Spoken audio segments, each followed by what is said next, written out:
Είμαι η Μαυρίδου Μαρία. Γεννήθηκα και μεγάλωσα στο Κεφαλάρι, το Δήμο Δοξάτου.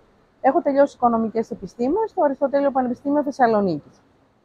Ο λόγος που αποφάσισα να ασχοληθώ με την τοπική αυτοδιοίκηση είναι κυρίως η Κική Παπαζώτου, που είναι και επικεφαλής της ομάδας που συνεργάζομαι. Με την Κική μας ιδέει μια γνωριμία πολλών ετών και φυσικά και η ίδια η ομάδα του συνεργάζομαι, που είναι μια πολύ δυναμική ομάδα, η οποία λειτουργεί δημοκρατικά. Είναι ένα πράγμα το οποίο μου ταιριάζει. Οπότε αυτοί είναι οι δύο βασικοί λόγοι που αποφάσισα να ασχοληθώ με την τοπική αυτοδιοίκηση. Η Κική Παπαζώτου είναι μια γυναίκα πάρα πολύ ικανή. Έχει πολύ μεγάλη εμπειρία από την τοπική αυτοδιοίκηση. Έχει εργαστεί για την τοπική αυτοδιοίκηση. Έχει διατελέσει αντιδήμαρχος του Δήμου Δοξάτου. Οπότε είναι ένας λόγος στον οποίο εμπιστεύομαι πάρα πολύ την Κική την Παπαζώτου.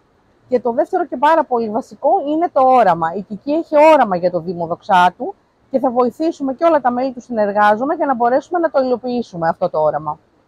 Πιστεύω ότι θα μπορούσα να βοηθήσω και εγώ από την πλευρά μου το Δήμο Δοξάτου, καταρχήν με την επιστήμη μου που έχω τελειώσει οικονομικά, αλλά και με την εμπειρία που έχω και με την εμπειρία μου πάνω σε ευρωπαϊκά προγράμματα, γιατί έχω εργαστεί στο Δήμο Δοξάτου στο παρελθόν, στο Τμήμα Προγραμματισμού και Ανάπτυξης. Επίσης είμαι ένα άτομο πάρα πολύ οργανωτικό και επικοινωνιακό. Μου αρέσει να δουλεύω ομαδικά.